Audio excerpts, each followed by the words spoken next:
Among NBA point guards, one of the most essential shots they all must have in their bag is the floater. Also known as the runner, it's a mid-range shot that allows a guard to quickly release the shot over the rotating big man before he can block it. It is also one of the most difficult shots to master since it's taken on the move and requires deft touch and accuracy. Over the years, we've seen this shot become more and more prevalent, with guys like Tony Parker and Chris Paul and even Dwayne Wade leading the way in either efficiency or volume. This year, there are some newer faces on this list of leaders, guys like George Hill of the Utah Jazz, the not as famous as his brother Seth Curry on the Dallas Mavericks, the old standby Tony Parker of the Spurs, Reggie Jackson on the Detroit Pistons, and Eric Bledsoe of the Phoenix Suns. Steph Curry is right behind Bledsoe at number 6 and usually leads all guards in field goal percentage at the rim, displaying more skill on these shots than most anybody else. While Tony Parker is clearly on the decline in his career, one thing that hasn't suffered much is his floater game. The thing that's very consistent with Parker's floaters is his footwork. Notice how he jumps off 2 feet every single time. Either he will go off 2 feet in rhythm, where his feet are split, or he will lift them both off the ground and quickly explode off the hop to release his patented floater over the big man. I believe this is vital to shooting the quick release floater, as it gives you balance and control on a shot that can quickly go awry if you don't have it. In response to the Steve Nash one-legged floater effectiveness, just watch how he shoots many of these one-legged shots.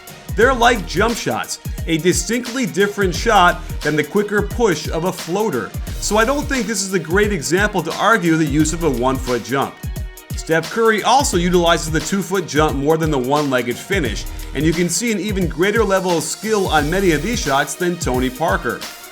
Of all the players in the top 10 in efficiency this year, CJ McCollum has shot by far the most of these shots. And as you can see, he utilizes the 2-foot jump in rhythm as the trail foot stays behind him, but provides thrust into the air. Not only can he do these with his dominant right hand, but he can finish with his left as well, making him as skilled as any player in the NBA at finishing around the hoop. He has also mastered the 1-foot jump and can finish off of a combination of footwork and shooting hand. So that leaves us with a certain player that has gotten a lot of credit for his floater game, Memphis Grizzlies guard Mike Conley. Over the years, I've expressed my distaste for Conley's floater mainly because he's a lefty who likes to shoot them with his offhand. Of course, Grizzlies fans would also shout back that he's really a right-handed person, and that either way, he makes a ton of them. If he's among the elite, why criticize? Well, this bothered me for years, since every time I'd watch a Grizzlies game, I'd see a string of horrible misses that would threaten to shatter the backboard or hurt someone in the stands. I finally got around to studying his floater game in detail, and I was shocked at the results. First off, let's go back a few years and examine the field goal percentages of the top floater shooters in the league. In 2012-13, we see the top shooters were all over 50%, with Jimmer leading the way.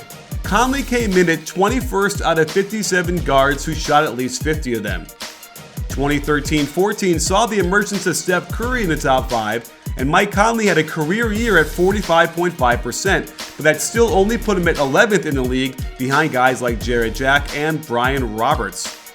The next year, the data might have been corrupted because only 5 guards took at least 50 floaters.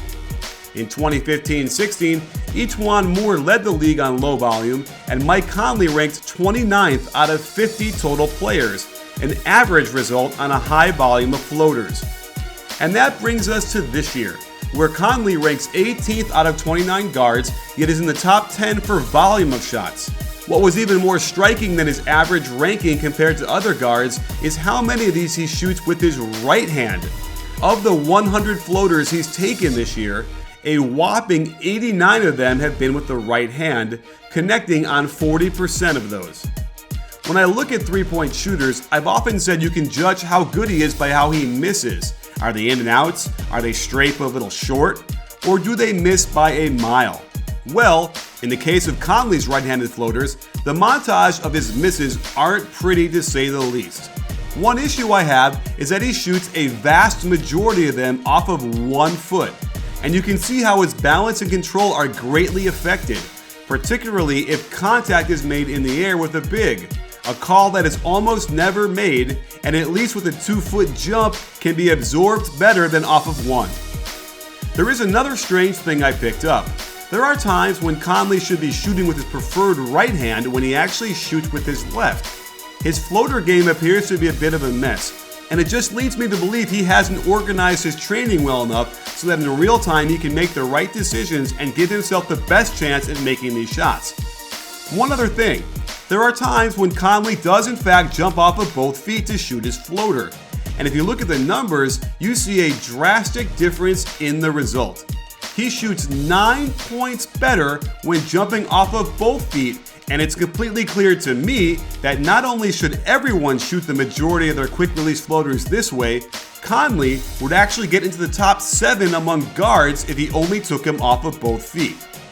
So there you have it, sports fans. We need an intervention for the Conley right-handed floater. If he is going to shoot it, then he needs to shoot them off of both feet. Since he is a high volume shooter and it's clear he's merely average at them, then I'd argue he's hurting the team by insisting on going to them so often. The slight tweak of shooting off both feet could mean the difference of a win over the course of his season. And with the way the playoff seedings are shaping up, that in turn could conceivably change the destiny of the Grizzlies in the postseason.